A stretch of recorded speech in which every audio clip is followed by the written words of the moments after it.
कक्षा 12 हिंदी काव्य हम पढ़ रहे थे बापू के प्रति, जो सुमित्रा नंदन पंत जी द्वारा रचित है। तो बापू के प्रति 2 पैराग्राफ हो गया था। चलिए अगले पैराग्राफ को देखते हैं। तो अगले पैराग्राफ में चलिए देखा जाए। पशु बल की कारा से जग को दिखलाई आत्मा की विमुक्ति, विद्वेष घृणा से लड़ने को सिखलाई दुर्जय प्रेम युक्ति, वर श्रम प्रसूति से की कृतार्थ, तुमने विचार परिणित उक्ति, विश्वानुरक्त हे अनासक्त, सर्वस्व त्याग को बना मुक्ति। चलिए इसके प्रसंग को देखते हैं, कठिन शब्दों को देखते हैं। कारा का अर्थ होता है कारागार अर्थात जेल, बंदी गृह भी कह सकते हैं। विमुक्ति अर्थात मोक्ष या मुक्ति कह सकते हैं। श्रम प्रसूति का अर्थ होता है श्रम के द्वारा उत्पन्न विचार। परिणित का अर्थ होता है परिवर्तित। विश्वानुरक्त का अर्थ होता है संसार से प्रेम करने वाला। ठीक है। सर्वस्व माने सब कुछ। अनासक्त किसी पर एकदम आश्रित हो जाना।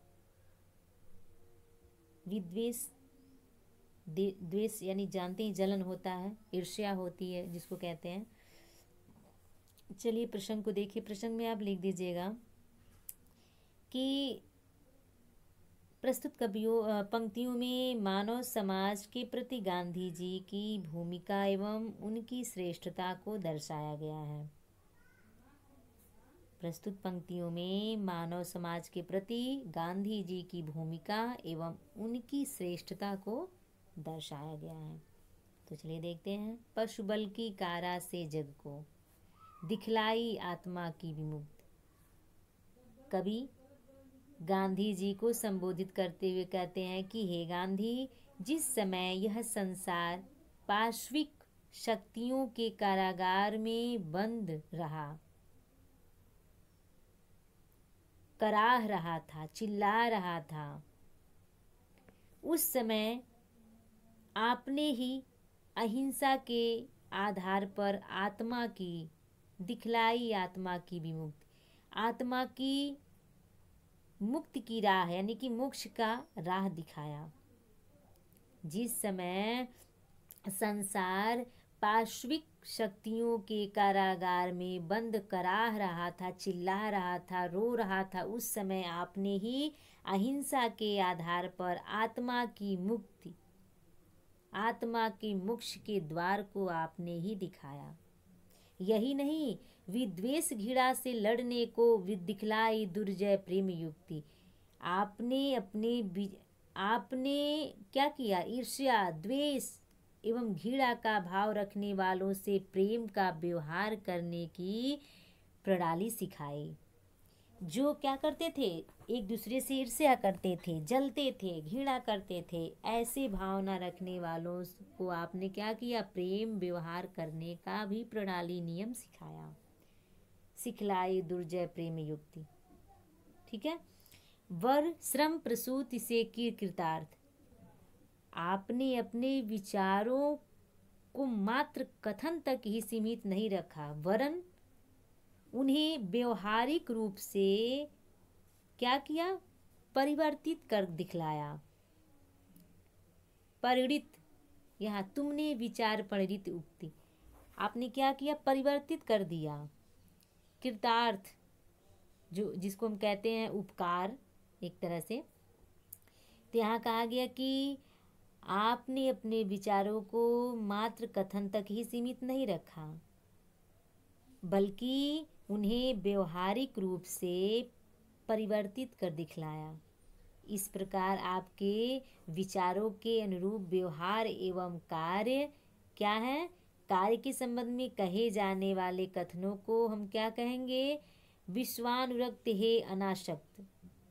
उस कथनों को अपने श्रेष्ठ कर्म के माध्यम से कृतार्थ किया। ऊपर लाइन के अर्थ को अब ध्यान दीजिए, नीचे से अर्थ ऊपर स्पष्ट किया जा रहा है।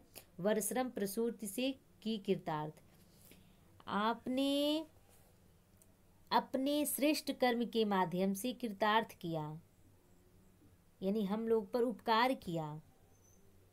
संसार के प्रति प्रेम भाव रखने वाले विश्वानुरक्त अर्थात संसार से प्रेम रखने वाले तथा यानी आसक्ति रहित हे गांधी सर्वस्व त्याग को बना मुक्ति। आप सर्वस्व त्याग कर मोक्ष प्राप्त करने वालों में से एक थे। पूरे अर्थ के बराबर देख लीजिए। कवि गांधी जी को संबोधित करते हुए कहते हैं कि हे गांधी, जिस समय यह संसार पार्श्विक शक्तियों के कारागार में बंद कराह रहा था, चिल्ला रहा था, विलाप कर रहा था, उस समय आपने ही अहिंसा के आधार पर आत्मा की मुक्ति की राह दिखाई। यही नहीं, आपने ही ईर्ष्या, द्वेष एवं घृणा का भाव रखने वालों से प्रेम का व्यवहार करने की प्रणाली, नियम सिखाई। आपने अपने विचारों को मात्र कथन तक ही सीमित नहीं रखा, बल्कि उन्हें व्यवहारिक रूप से परिवर्तित कर दिखलाया, बदल कर दिखाया आपने। इस प्रकार आपने विचारों के अनुरूप व्यवहार एवं कार्य के संबंध में कहे जाने वाले कथनों को अपने श्रेष्ठ कर्म के माध्यम से कृतार्थ किया, हम लोग पर उपकार किया।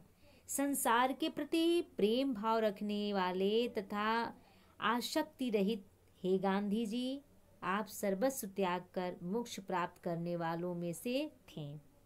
न केवल भारत बल्कि विश्व इतिहास में गांधी जी की देन को रेखांकित करते हुए उनके प्रति कवि का श्रद्धा भाव व्यक्त हुआ है।